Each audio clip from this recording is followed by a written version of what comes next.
Another week, another episode of What's on the Bench. Which is good because it's a weekly show.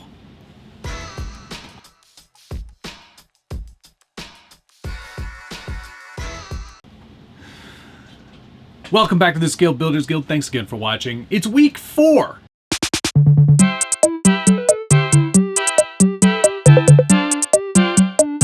Of the weekly What's on the Bench, or What's on the Bench Weekly. They both sound good. If you're not familiar with this show, it's where I sort of go through things that are on the bench, whether it be a new project, an old project, a project in progress, or me just showing off a technique. If you've got any ideas for this show, something you want to see, a technique maybe even weathering, something I have a couple of weathering projects on the go that need to get finished, so maybe that's a thing. Put a comment down below.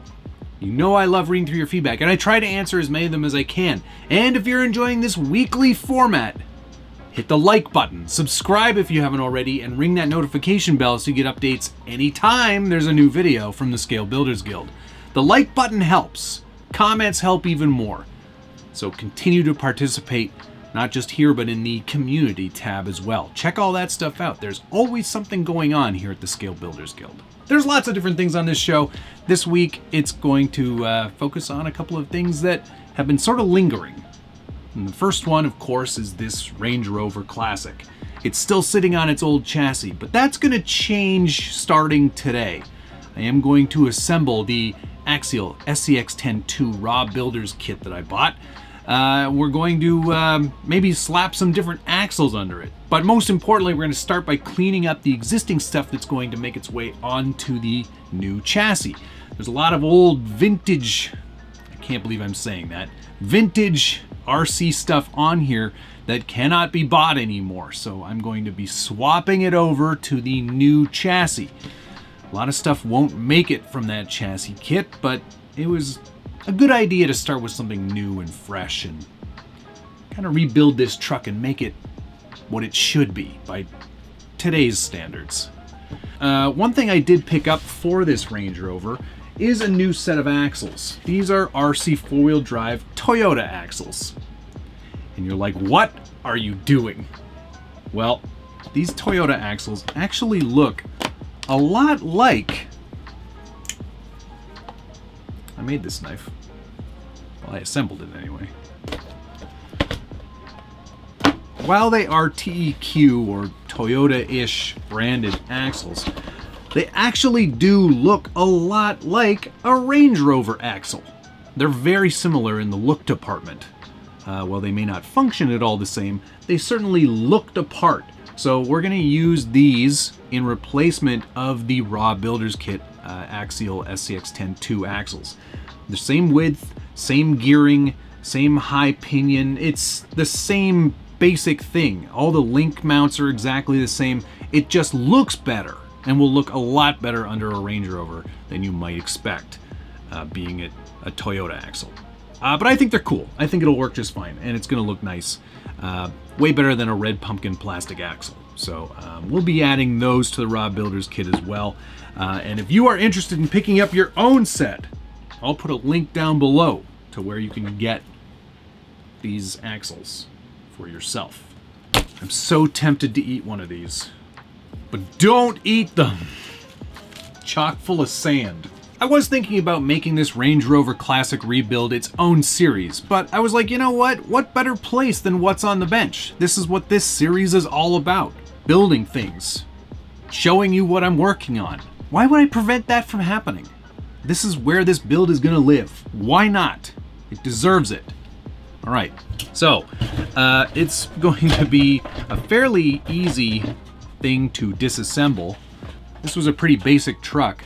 There are some parts still on the way. There is a new cantilever system coming, designed for the SCX-10-2, so that's going to be good once we get to that.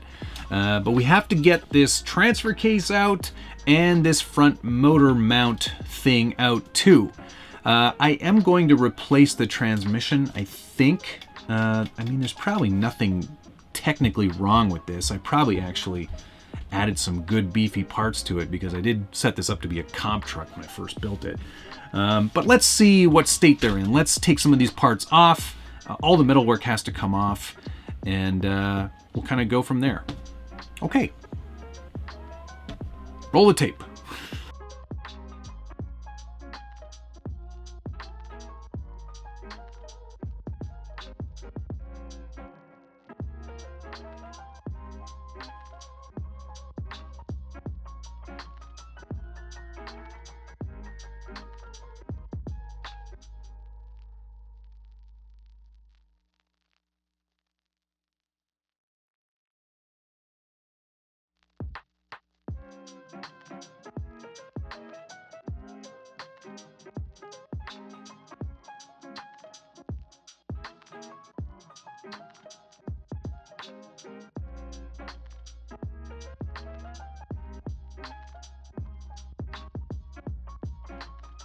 This poor truck has seen some abuse over the years. Not at my hand, mind you, but it's definitely seen better days. And in fact, I know this is old because it still uses Phillips hardware in some of the places on the chassis. That was how the original SCX-10 kits came. I think this was probably originally a Dingo from who knows how long ago. It's got a lot of holes drilled in it too that I don't remember being on this chassis. So, yeah, I don't know. I can't remember its origins. I've had it for a while though, and then it's passed through a number of hands after me. Here is the GCM front motor mount.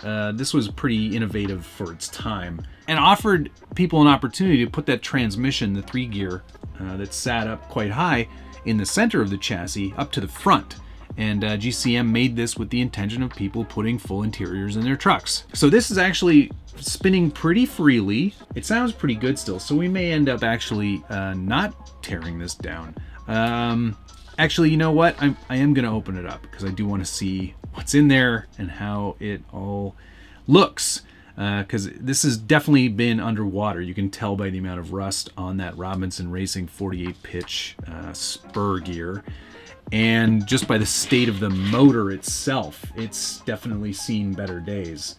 Lots of corrosion and rust and just a lot of general not being taken care of. So that's the whole electronics package right there. We've got a Holmes TorqueMaster ESC and a TorqueMaster 540 Expert with a Savox. Which one is this? This is a Savox SA1231SG. Also on there are parts we will need again, probably anyway. Those are the GCM Racing forward servo mounts for chassis mounted servo for an SCX-10.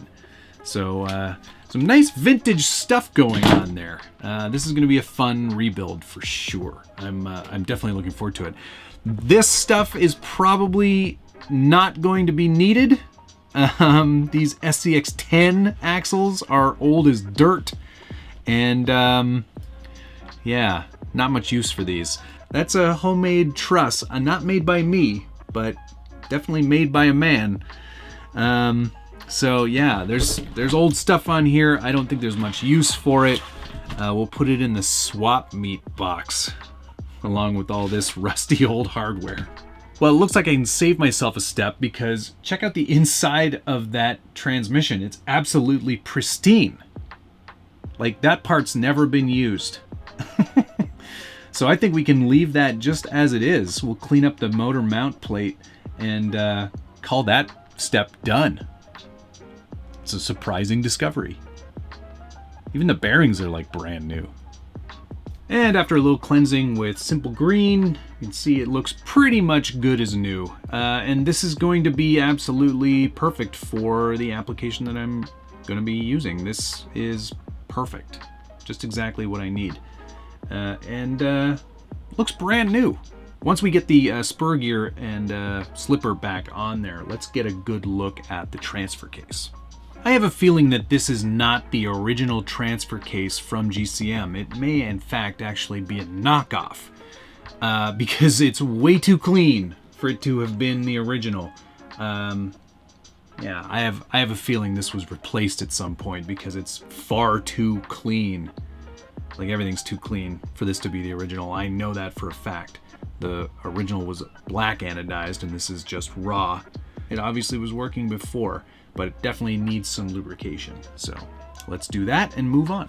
Judging from last week's informal poll on the previous episode on week 3, the majority of you wanted me to keep the original paint, which I am totally fine to do. I really like the paint job and it does stand out. I had considered doing a new official Range Rover color, but that would require a ton of effort to take all of the window glass out, to take the roll cage off, all the trim, all the little bits and pieces. It would have been a big job, and one that I'm not incapable of doing, but one that certainly didn't interest me entirely. For this week's question, should I repaint all of the bar work, all the metal work? Should that be redone, or can that stay as is? Put a comment down below. You know I love reading through your feedback, and I try to answer as many of them as I can. Okay, I'm not going to bore you with the details of the Raw Builders Kit. That's been built a billion times, even by me on this channel, so we're going to skip all of that. And after some movie magic, here is the basic assembly of the Raw Builders Kit. Now, there are some changes here over the standard SCX-10 that we'll have to use to compensate for this very antique forward motor mount. First things first, there is one SCX-10 part that still remains, and that's this brace here that was originally intended for the shock hoops on the SCX-10. The reason I'm using those is that there is no space up front for the battery or the servo or any of the other things that usually would go into an SCX-10 because we are using this GCM front motor mount. I will have to trim these shock towers in order to clear the transmission. As you can see, it's interfering a little bit right there because this has to sit quite much more angled towards the rear. I did try moving it backwards. That's not going to work because of the interior panel that's already existing. So I'm going to have to sort of kludge this together a little bit and make that work. We're going to see how that goes. I do have to use them though because of the panhard mount for this front axle. This is set up for a 12.3 inch wheelbase, which it is, thankfully. Yeah, everything else from the bumpers to the cage work, that's all going to mount up perfectly. But I do want to get this forward motor mount sorted before I move on to installing all of that stuff. And I'm awaiting to hear whether or not you think I should repaint those items. So there we go. That's where this project is going to stop for this week's episode. But significant progress. I'm very happy with everything so far. I now have to start considering new tires. You know I love the MTRs. They work really well in that 4.19 size for this body. I might end up going with those again because they do look so darn good. But Proline did announce that new 4.4 inch Toyo, and I think that might be an excellent tread pattern for a vintage vehicle as well. So we're gonna have to see how it goes. There's going to be a lot more to do on this truck, but I'm already cautiously optimistic. Okay, let's quickly talk about some things that happened with the EarthRoamer this week. I've made a lot of progress with the styrene construction of the rear of the EarthRoamer project, but the coolest thing that came this week was the revised front grille that I designed and sent to Send Cut Send. I'm pretty excited about this, and I gotta say, that turned out pretty awesome. It's 1mm aluminum, just like I asked. It's got all the cuts in all the right places, and it assembles beautifully. Now, I am going to be trimming out the rear portion of this body and replacing it with mesh or maybe a 3D printed element just to give it some more depth, because having all that shine of that Lexan body back there isn't gonna work for me. I want that depth, I want it to look more realistic, so I think I know there's gonna be more progress to come on this, but I do have to hand it to Send Cut Send. I provided the DXF, and within a day it was in production, and within another day it was already being sent back to me. So thank you to Send Cut Send. Not a sponsored video, but I highly recommend their service. It is so easy. And I will put a link right up here to Josh's video on how to design for Send Cut Send specifically. It's not that much different from what we already do. It's a simple hit of one key and then exporting of that specific file type. It's super easy. Anybody can do it. If I can do it, you can do it. Trust me on that. But very pleased with that. I think it looks amazing. Very happy. And Rebecca already picked the winners of the grill. They will be sent out very, very shortly. I did print 5 of them. 4 of them are now spoken for. Thank you very much to all of you who commented and asked for one of these. 4 of you are getting them. So thanks for that. One other cool thing. One other cool thing for the EarthRoamer project, I started working on the garage door. And what you're looking at here are 2 prototype panels that I've designed for an actual functional hinged garage door. And I've been working on the rails and the rest of the patterns here. I'm pretty chuffed with how this turned out. It took some noodling, that's for sure. But the results speak for themselves, I think. It's going to be very cool to have that hinged rear door being lifted by the winch. There's a lot more to work on with that in that regard. But it's going to happen. It's going to be a thing. And I'm pretty happy so far with what I've accomplished. And finally, a minor update to the No Fun Haver. I cut out all the windows. That's it. No, that's not it.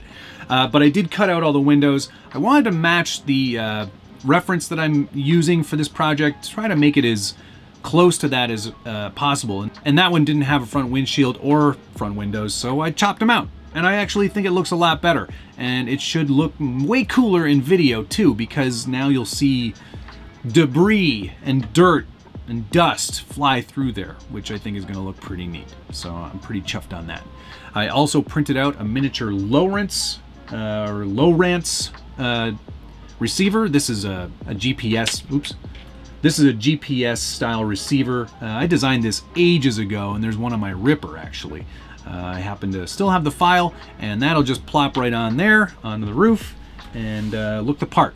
I also detailed up the fuel cell, weathered all of that, and installed the radiator as well. There's also a Scale Metal Supplies antenna on the side there too, which I think looks pretty cool.